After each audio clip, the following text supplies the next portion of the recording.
Hello guys, है two classes में आपका हार्दिक स्वागत है। हम जो समसामयिकी इतिहास घटना चक्र पढ़ रहे थे, ये उसका नेक्स्ट पार्ट है, जिसे हम यहाँ पे क्वेश्चन सीरीज को जल्द से जल्द सॉल्व करेंगे और इसे आप लोग ध्यान से देखते रहिए। वैदिक कालीन देवताओं की संख्या कितनी थी? तो वैदिक कालीन देवताओं की संख्या 33 थी। कितनी थी? 33 थी। और इन देवताओं को 3 भागों में विभाजित किया गया है। आकाश के देवता, पृथ्वी के देवता, उसके बाद एक हैं आपके अंतरिक्ष के देवता। तो पृथ्वी के देवता कौन है? तो पृथ्वी के देवता हो गए अग्नि, हो गए सोम, हो गए उसके बाद बृहस्पति, हो गए सरस्वती, हो गए। ये सब पृथ्वी के देवता के रूप में माना जाता है। और अंतरिक्ष के रूप में समझेंगे तो अंतरिक्ष के रूप में आपका इंद्र, मरुत, रुद्र, वायु, पर्जन्य, ये सब क्या थे? अंतरिक्ष के देवता थे। देख लीजिए यहाँ पे 3 भागों में विभाजित किया गया है। तो आकाश के देवता धौ, सूर्य, वरुण, मित्र, पूषण, उषा, सविता, अदिति आदि को माना जाता है। अंतरिक्ष के देवता हैं इंद्र हैं, मरुत्र हैं, रुद्र हैं, वायु हैं, पर्जन्य हैं। और पृथ्वी के देवता अग्नि हैं, सोम हैं, पृथ्वी हैं, सरस्वती हैं।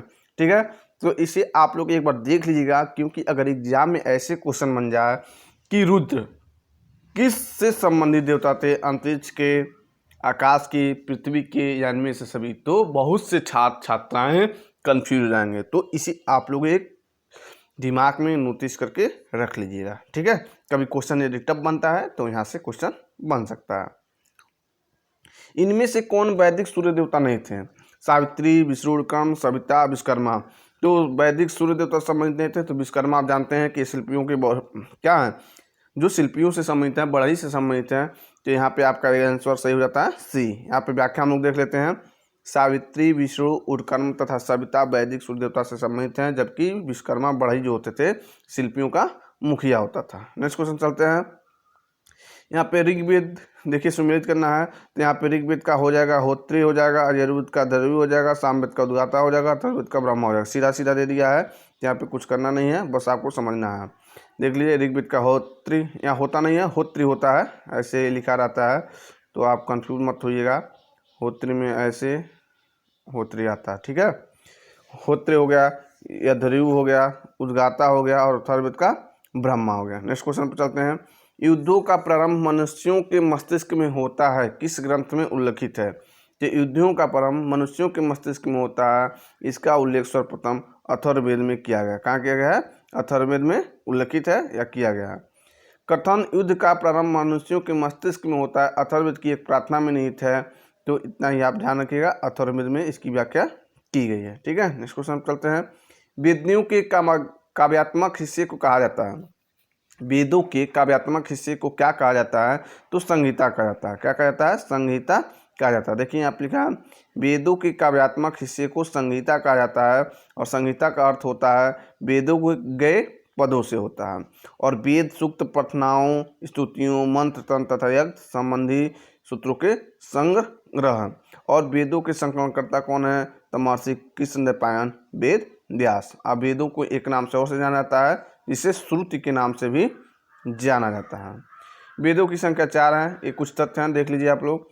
ऋग्वेद सर्वाधिक प्राचीन वेद है, यह सूक्तों का संग्रह है। यजुर्वेद यज्ञ संबंधी सूक्तों का संग्रह है। सामवेद गीतों का संग्रह है, इसके अधिकांश जो गीत हैं वो ऋग्वेद से ही लिए गए हैं।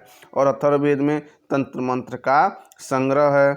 और ऋग्वेद, यजुर्वेद, सामवेद को वेद त्रयी के नाम से जाना जाता है। क्या है? ऋग्वेद, यजुर्वेद और सामवेद को वेद त्रयी के नाम से जाना जाता है। और एक पूछता है एग्जाम में, कई बार इंपॉर्टेंट क्वेश्चन बनता है, प्रस्थान त्रयी के नाम से। प्रस्थान त्रयी के नाम से किसे जानते हैं?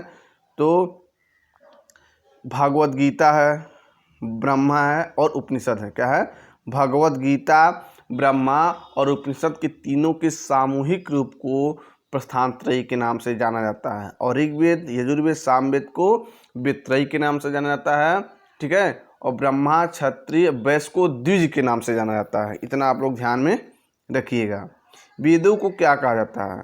तो वेद को देखिए यहाँ पे ध्वनि उच्चारण कहा गया है, क्योंकि वेद जो होते हैं श्रुति होता है, वैदिक साहित्य जो होता है श्रुति कहा जाता है।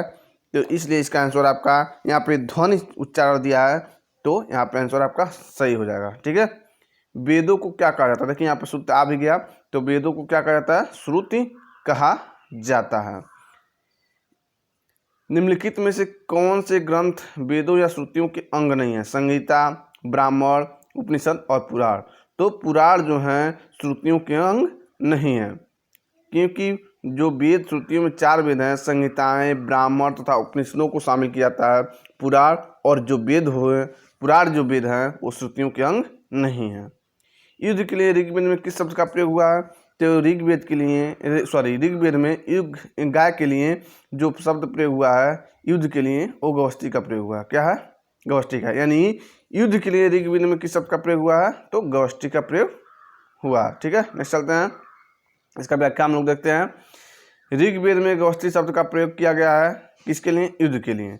ऋग्वेद में पशुओं में गाय सबसे महत्वपूर्ण था। गाय क्या थी? सबसे महत्वपूर्ण थी। इसे बहुमूल्य धन माना जाता था और इसी के लिए युद्ध लड़ा जाता था, और जिसके लिए युद्ध के लिए गवस्ती शब्द का प्रयोग हुआ, जिसका अर्थ होता है गायों की खोज करना। और गायों को अघन्या के नाम से भी जाना जाता था, न मारे जाने योग्य कहा जाता था।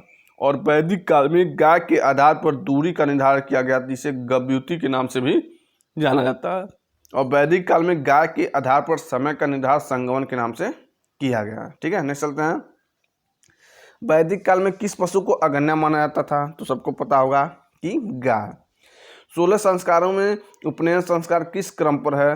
तो 16 संस्कारों में उपनयन संस्कार जो है आपका 11वां संस्कार है। ठीक है, तो जो सूत्र काल में आप जाएंगे, गृह सूत्र है, एक सूत्र बनाया गृह सूत्र, धर्म सूत्र है ना, जो उसी गृह सूत्र में इस 16 संस्कारों का उल्लेख किया गया है और 8 प्रकार की विवाहों का भी उल्लेख किया गया है। तो इस 16 संस्कार किस क्रम पे हैं, इसे हम लोग एक बार देख लेते हैं। कौन कौन सा है? देखिए, पहला क्या है? गर्भाधान संस्कार है। दूसरा क्या है? पुंसवन संस्कार है। तीसरा क्या है? सीमांतरण संस्कार है। चौथा क्या है? जात कर्म संस्कार है। पांचवा क्या है? नामकरण संस्कार है। छठवां क्या है? निष्क्रमण संस्कार है। सातवां क्या है? अन्नप्राशन संस्कार है। आठवां क्या है? चूड़ाक्रम संस्कार है। नौवां क्या है? करवेदन संस्कार है। 10वां क्या है? विधर्म संस्कार है। 11वां क्या है? उपनयन संस्कार। यही क्वेश्चन आपके एग्जाम में पूछा है। 12वां क्या है? वेदारम संस्कार है। 13वां क्या है? किसान संस्कार है। 14वां क्या है? समावर्तन संस्कार है। 15वां क्या है? विवाह संस्कार है। और 16वां क्या है? अंत्येष्टि संस्कार है। तो कभी कभी एग्जाम में ऐसा क्वेश्चन बन जाए तो कन्फ्यूजन हो सकता है, इसलिए इसे एक बार आप लोग देख लीजिएगा। कौन शिक्षा से संबंधित नहीं है? देखिए, उपनयन संस्कार जो होता था ये शिक्षा से संबंधित है। ब्रह्मचर्य संस्कार जो है, ब्रह्मचर्य, ये भी क्या है? शिक्षा से संबंधित है। समावर्तन जब होता था, जब 25 वर्ष की उम्र में शिक्षा पूरा कर लेता था, तो जब बालक अपने घर को लौटता था तो समावर्तन संस्कार होता था, ये भी शिक्षा से संबंधित है। लेकिन ये सीमांतरण संस्कार है, ये शिक्षा से संबंधित नहीं है। यह संस्कार गर्भाधान के 4थे से 8वें मास के में होता था, और इस संस्कार को संपादित होने के दिन स्त्री व्रत रहती थी, पुरुष जो होते थे मात्र पूजा करते थे।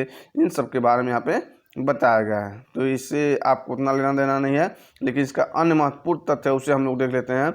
प्राचीन हिंदू संस्कारों में उपनयन का सबसे अधिक महत्व था, जिससे माध्यम से बालक संपूर्ण ज्ञान प्राप्त करने का अधिकारी बन जाता है। गुरुकुल में शिक्षा समाप्त कर लेने के बाद विद्यार्थी जब अपने घर को लौटता है, तब देखिए यहाँ समावर्तन संस्कार संपन्न होता है। इसका शाब्दिक अर्थ होता है गुरु के आश्रम से स्वगृह को वापस लौटना। अब ब्रह्मचर्य का अर्थ है ब्रह्मा के मार्ग पर चलना। यह विद्या अध्ययन का काल है, जिसका प्रारंभ उपनयन संस्कार से होता है। नेक्स्ट क्वेश्चन पर चलते हैं। वैदिक युग में कौन सी सामाजिक कुप्रथा प्रचलित नहीं थी? तो वैदिक युग में कौन सी कुप्रथा प्रचलित नहीं थी? तो बाल विवाह भी नहीं प्रचलित थी, प्रजा प्रथा भी नहीं था, सती प्रथा भी नहीं था, बहुपत्नी प्रथा था।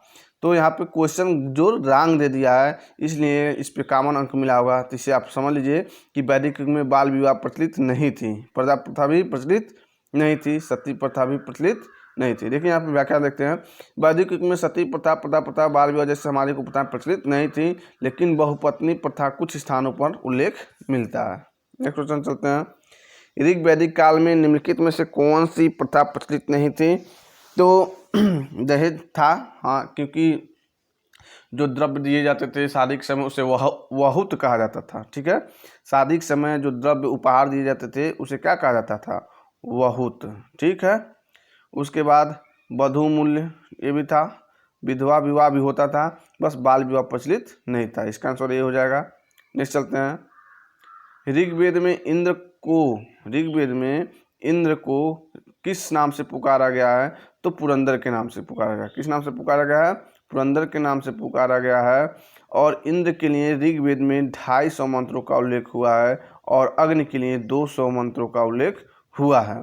देखिए यहाँ पे इसकी व्याख्या हम लोग देखते हैं एक बार। ऋग्वेद के आर्यों में सबसे महत्वपूर्ण एवं प्रतापी देवता इंद्र थे और इन्हें ऋग्वेद में विभिन्न नामों से पुकारा जाता था। इन्हें पुरंदर अर्थात किलों को तोड़ने वाला कहा गया है।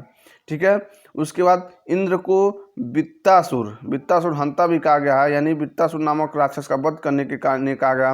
पुरभिद भी कहा गया है, बादलों को भेदने वाला भी कहा गया है। सोमापा कहा गया, सोम का अत्यधिक पान करने के लिए कहा गया है। सत्यकृत 100 शक्तियों का स्वामी कहा गया है। मधवान भी कहा गया है, दानी भी कहा गया है। और कुछ महत्वपूर्ण तथ्य यहाँ पर देख लेते हैं हम लोग। ऋग्वेद किस प्रकार के देवता सम्मिलित थे? तो अंतरिक्ष के देवता से सम्मिलित थे। अंतरिक्ष के देवता में कौन कौन आते हैं? इंद्र आते हैं। कौन आते हैं? इंद्र, मरुत्र, वायु, पर्जन्य, ठीक है, उसके बाद रुद्र। ये जो देवता थे अंतरिक्ष के देवता थे। तो ऋग्वेद में ये इंद्र को अंतरिक्षवासी देवता के रूप में वर्णित किया गया है और ऋग्वेद में इंद्र के 250 सूक्तों का वर्णन हुआ है, जबकि अग्नि का 200 में पहले ही बता दिया हूँ। ऋग्वेद में इंद्र को आधी, तूफान एवं वर्षा के देवता के रूप में माना जाता है, जबकि जिसकी उत्पत्ति मेघ और जल से हुई थी। ये देखिए TGT 2016 में क्वेश्चन बना हुआ है। ऋग्वेद संहिता की 1/4 को निर्देशित करती है। तो इंद्र का उल्लेख जैसे जानते हैं कि 250 मंत्र का उल्लेख किया गया है, तो 1/4 के रूप में उल्लेखित हो रहा है कि अगर 1000 का ये क्या है, एक हिस्सा है, इसे 1/4 के रूप में उल्लेखित किया जा सकता है। तो इंद्र को विश्व का स्वामी भी कहा जाता है। इंद्र को विश्व का स्वामी कहा जाता है। ऋग्वेद में सर्वाधिक सूक्त 250 इंद्र के लिए और इन्हें पुरंदर अर्थात किलों को तोड़ने वाला कहा गया है। ऋग्वेद में अग्नि 200 सूक्त वर्णित है। इसे काल के दूसरे सबसे महत्वपूर्ण देवता अग्नि थे। वरुण को समुद्र का देवता एवं ऋतु का नियामक माना जाता है और वरुण को वैदिक सभ्यता में नैतिक व्यवस्था का प्रधान भी माना जाता है। इसी कारण इन्हें ऋतस्य गोपक को नाम से भी जाना जाता है। तो कभी कभी एग्जाम में पूछ दे कि ऋतस्य गोपक को किस नाम से, किस देवता को जाना जाता था, तो वरुण को ऋतस्य गोपक के नाम से जाना जाता है। घोड़े का उल्लेख ऋग्वेद में कितनी बार हुआ है? तो कहीं 256 यहाँ पे आंसर दिया है, तो 256 को आपको एक बार देख लीजिए। 200 से अधिक हुआ है तो इसमें कंफर्म नहीं है, यहाँ पे इसने उत्तर यहाँ पे ए दे दिया है। ठीक है, ये बहुत ही विश्वसनीय किताब है घटना चक्र। इसे आप लोग हर विषय का एक बार जरूर देखना चाहिए। आदित्य काल की अनुमति किस काल में हुई है? तो आदित्य काल की अनुमति उत्तर वैदिक काल में हुई है। किस में हुई है? उत्तर वैदिक काल में हुई है। ठीक है, नेक्स्ट क्वेश्चन चलते हैं। यहाँ पे कुछ महत्वपूर्ण तथ्य देख लीजिए। तैत्तिरीय उपनिषद के भाष्य में लिखा है कि उपनिषद विद्या वह विद्या है जिसके ज्ञान से जन्म जरा मरण को क्लेश को दूर हो जाता है। मुंडको उपनिषद में सतमे जयते का उल्लेख किया गया है और ब्रह्मा का सर्वप्रथम जानकारी कहाँ से मिलता है? तो बृहदारण्यक उपनिषद में मिलता है और ये जो बृहदारण्यक उपनिषद है सबसे बड़ा उपनिषद है। भारतीय संस्कृत की आधारशिला क्या है? तो भारतीय संस्कृत की आधारशिला क्या है? ऋग्वेद है। क्या है? ऋग्वेद है। नेक्स्ट क्वेश्चन पर चलते हैं। यहाँ पे कुछ महत्वपूर्ण तथ्य एक बार देख लीजिए। ऋग्वेद के प्रथम 8 भागों में बांटा गया है और इसे अष्टक कहा गया है और हर अष्टक को पुनः 8 भागों में बांटा गया है। इसमें 10,552, कहीं 562 लिखा रहता है, कहीं 462 लिखा रहता है। तो 10,552 मंत्र हैं, लेकिन सूक्त कितने हैं? 1028 सूक्त हैं। ठीक है, नेक्स्ट क्वेश्चन चलते हैं। समुद्र पर्यंत पृथ्वी के शासक को क्या कहा जाता था? तो समुद्र पर्यंत पृथ्वी के शासक को एकराट कहा जाता था। इतरे ब्राह्मण में राजा की उत्पत्ति के सिद्धांत के बारे में वर्णन मिलता है और अलग अलग दिशाओं में अलग अलग के नाम से जाना जाता है। यहाँ पे हम लोग देखते हैं मध्य देश के जो राजा थे, मध्य देश के राजा को राजा कहा जाता था, पूर्व देश के राजा को सम्राट कहा जाता था, पश्चिम देश के राजा को स्वराट कहा जाता था, उत्तर देश के राजा को विराट कहा जाता था और दक्षिण देश के राजा को भोज कहा जाता था। इसे एक बार और देख लीजिए आप। मध्य देश के राजा को राजा, पूर्व देश के राजा को सम्राट, पश्चिम देश के राजा को स्वराट, उत्तर देश के राजा को विराट, दक्षिण देश के राजा को भोज। ठीक है, नेक्स्ट क्वेश्चन पर चलते हैं। रामायण और महाभारत में उल्लिखित स्थलों की प्राकृतिक पहचान की गई है। रामायण और महाभारत में उल्लिखित स्थलों की प्राकृतिक पहचान की गई है। किसके द्वारा की गई है? तो बीबी लाल द्वारा। किसके द्वारा की गई है? बीबी लाल के द्वारा की गई है। रामायण और महाभारत में उल्लिखित स्थलों की प्राकृतिक पहचान बीबी लाल द्वारा की गई है और 1975-76 तथा 1976-77 में उत्खनन से एक विश्वसनीय कालक्रम प्रकाश आया है और साथ ही इस स्थान पर प्राचीनतम बस्ती के विषय में जानकारी भी मिली है। उत्खनन में सबसे निचले स्तर पर से उतरी काली चमकीली मिडभांड एवं दूसरा मिडभांड परंपरा काल में यही मिडभांडों से संबंधित यहाँ पे व्याख्या किया गया है। महाभारत में उल्लिखित कुछ स्थलों की पुरातत्व के स्थलों से समीकरण किसने किया? तो मैं पहले ही बताया हूँ, बीबी लाल के द्वारा की गई है। बोगाज कोई अभिलेख मिला है, इसे आप लोग एक बार देख लीजिएगा, इस सबसे पुराना अभिलेख है, ठीक है। और यहाँ से कौन देवता मिले हैं? इंद्र, वरुण, मित्र और नसत। एक कई बार क्वेश्चन बना हुआ है। एशिया माइनर से प्राप्त बोगाज का अभिलेख में जिन वैदिक देवताओं का आह्वान किया गया वे कौन कौन है? तो इंद्र, नासत, मित्र और वरुण, ठीक है। नेक्स्ट क्वेश्चन चलते हैं। ऋग वैदिक देवताओं का उल्लेख मिलता है, तो ऋग वैदिक देवताओं का बोगाज का उल्लेख मिला है, कौन कौन है? इंद्र, मित्र, वरुण और नासत। ऋग वैदिक काल में अश्वत्थ वृक्ष किसे कहा जाता था? तो ऋग वैदिक काल में अश्वत्थ वृक्ष पीपल को कहा जाता था। किसे कहा जाता था? पीपल को कहा जाता था। ऋग वैदिक काल में अश्वत्थ वृक्ष पीपल को कहा गया है। पीपल को संस्कृत में असत्व कहा गया और भारतीय संस्कृत में पीपल को देववृक्ष कहा गया है, ठीक है। नेक्स्ट क्वेश्चन चलते हैं। स्कंद पुराण में वर्णित अश्वत्थ पीपल के मूल में विष्णु, अगर ऐसा क्वेश्चन बन जाए कि किस पुराण में पीपल के मूल में विष्णु, तने में केशव, शाखाओं में नारायण, पत्तों में हरि और फलों में सब्जी, देवताओं के अच्युत देवताओं का निवास किया का वर्णन मिलता है, तो स्कंद पुराण में मिलता है, ठीक है। नेक्स्ट क्वेश्चन चलते हैं। अयोध्या का सर्वप्रथम उल्लेख कहाँ मिलता है? तो अयोध्या का सर्वप्रथम उल्लेख अथर्ववेद में मिलता है, ठीक है। नेक्स्ट क्वेश्चन चलते हैं। अथर्ववेद में देख लीजिए कुल 20 भाग हैं, 730 सूक्त हैं, लगभग 6000 मंत्र, यानी 5987, तो लगभग 6000 मंत्र भी आप कह सकते हैं। और अथर्ववेद में मंत्रों के जो पुरोहित यज्ञ संपादित करता है उसे ब्रह्मा के नाम से जाना जाता है। किस उत्तर वैदिक कालीन विचारकों ने वेदों की महिमा का खंडन किया है? तो कौत्स और एक चार्वाक नामक ऋषि हैं, उन्होंने वेदों की महिमा का खंडन किया है। कौत्स और चार्वाक, यहाँ देखिए उत्तर वैदिक कालीन विचारकों ने, कौत्स ने वेदों की महिमा का खंडन किया है और इसके अतिरिक्त चार्वाक ने वेदों की कट आलोचना की है। चार्वाक के अनुसार वेद अप्रामाणिक ग्रंथ है, ठीक है। नेक्स्ट क्वेश्चन चलते हैं। पुरनकश्यप महान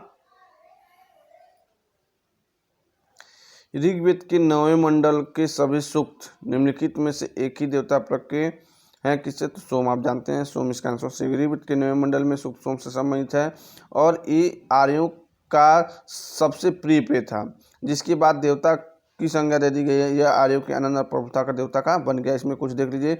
ऋग्वेद में 10 मंडल हैं और दूसरे से 7वें मंडल सबसे प्राचीन माने गए हैं। दूसरे से 7वें मंडल सबसे प्राचीन माने गए हैं और इनके कौन कौन से ऋषि कुल से संबंधित था इसे हम लोग देख लेते हैं एक बार।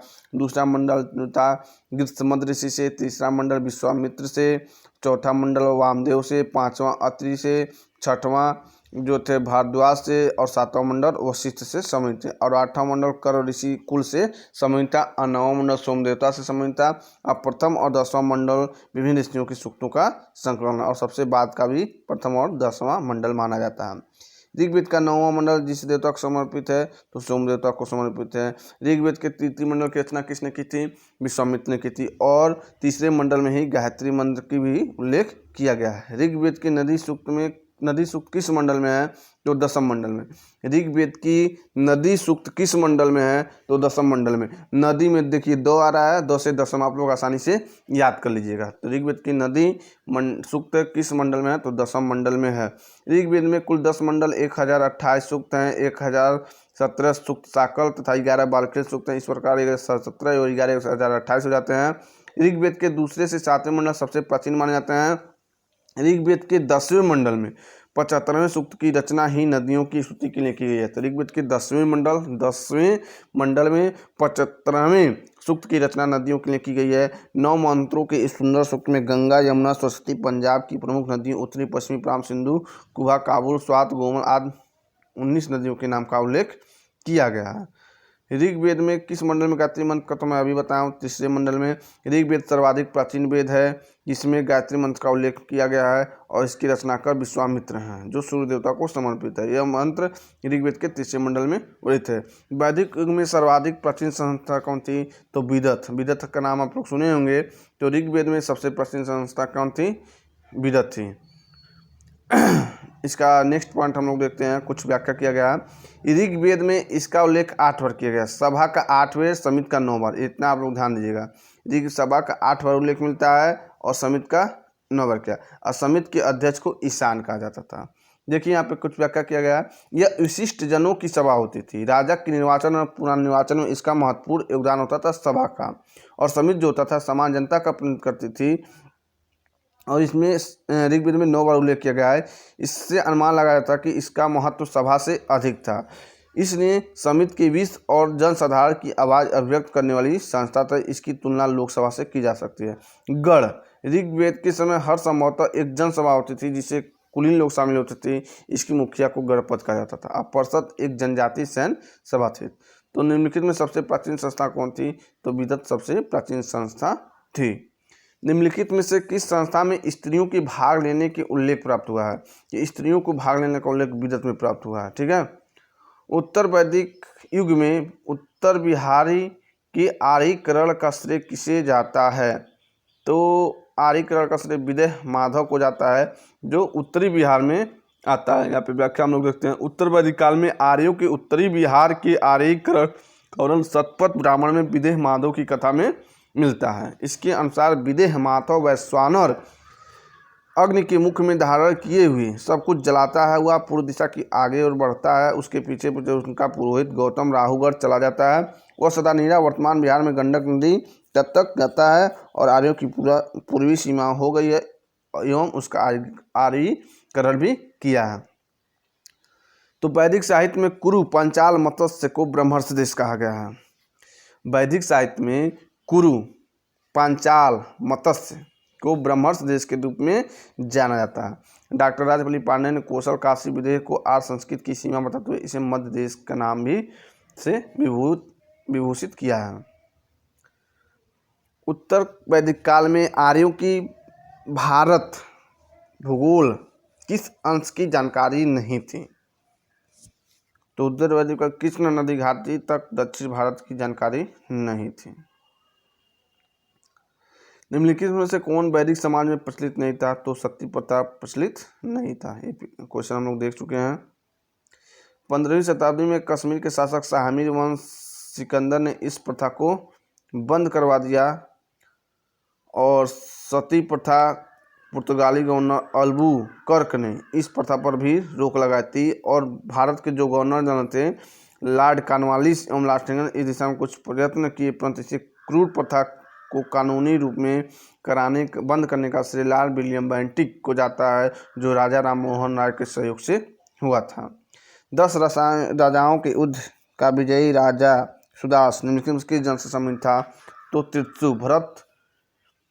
त्रित्सु जो सुदास था वो किस जन से संबंधित था? जो त्रित्सु वंश से संबंधित था। 10 राग या 10 राजाओं का युद्ध उल्लेख ऋग्वेद के 7वें मंडल में मिलता है। एक तरफ पुरु नामक आर्य कबीला और उनका सहयोगी सलाहकार ऋषि विश्वामित्र थे। दूसरी ओर भरत नामक समुदाय था, जिसका नेतृत्व त्रित्सु नामक कबीले के राजा सुदास कर रहे थे, जिनके प्रेरक ऋषि वशिष्ठ थे। ठीक है। सुदास के ऋषि कौन थे? वशिष्ठ थे। 10 राज युग में सुदास की विजयी होती है। कालांतर में भरत और पुरु के बीच मैत्री हो गई और कुरु नाम का एक नया कुल बन गया। 10 राजाओं के युद्ध में भरतों का पुरोहित कौन था? तो भरतों का पुरोहित वशिष्ठ थे। कौन थे? भरतों का पुरोहित वशिष्ठ थे। और 10 राजाओं के विज्ञात कौन सा विजय हुआ? तो सुदास विजय हुआ। 10 राग युद्ध 10 राजाओं के परसवी नदी आधुनिक रावी नदी के तट पर लड़ा गया था। इसमें भरतों के राजा सुदास ने उन विरोधी जातियों को हराया जिसमें परसवी नदी परसिव पक्ष उत्तर पश्चिमी की सहयोगिनी जातियां आम ली थी। भरत जन के लोगों ने इस युद्ध के बाद निश्चित रूप से अपनी प्रधानता आर्य जनों के बीच स्थापित की। वैदिक काल में दार्शनिक वाद विवादों में एक कुशल वक्ता कौन थी? तो गार्गी थी। कौन थी? गार्गी। वैदिक काल में गार्गी दर्शन में कुशल वक्ता थी। इसका वर्णन बृहदारण्यक उपनिषद याज्ञवल्क्य के गार्गी संवाद में हुआ है। महर्षि याज्ञवल्क्य की 2 पत्नियां थी, मैत्री एवं कात्यायनी। ऋग्वेद में लोपामुद्रा घोषा सिक्ता अपाला विश्वारा जैसी विदुषी स्त्रियों का उल्लेख हुआ है। ये ऋग्वैदिक कालीन थी। और कात्यायन गार्गी जो थी उत्तर वैदिक कालीन जो विद्वानी थी। तो ऋग्वेद में लोपामुद्रा घोषा सिक्ता विश्वारा जैसी विदुषी स्त्रियों का उल्लेख मिलता है। लोपामुद्रा अगस्त्य ऋषि की पत्नी भी थी। निम्नलिखित विदुषी जो थी उल्लेख किसका उल्लेख ऋग्वेद में मिलता है? तो अपाला, घोषा, सिक्ता, ये सब क्या थी? ऋग्वैदिक कालीन थी। और उत्तर वैदिक कालीन अगर विदुषी का उल्लेख मिलता है तो गार्गी, कात्यायनी और मैत्री, ये उत्तर वैदिक कालीन थी। ठीक है, नेक्स्ट क्वेश्चन चलते हैं। तो वीडियो यहीं पर समाप्त होता है। तो वीडियो आपको अच्छा लगा हो तो वीडियो को क्या करिए, लाइक करिए, चैनल को सब्सक्राइब करके बगल में घंटी के निशान को दबा लीजिए और अधिक से अधिक शेयर कर दीजिए। ठीक है, धन्यवाद। जय हिंद, जय भारत।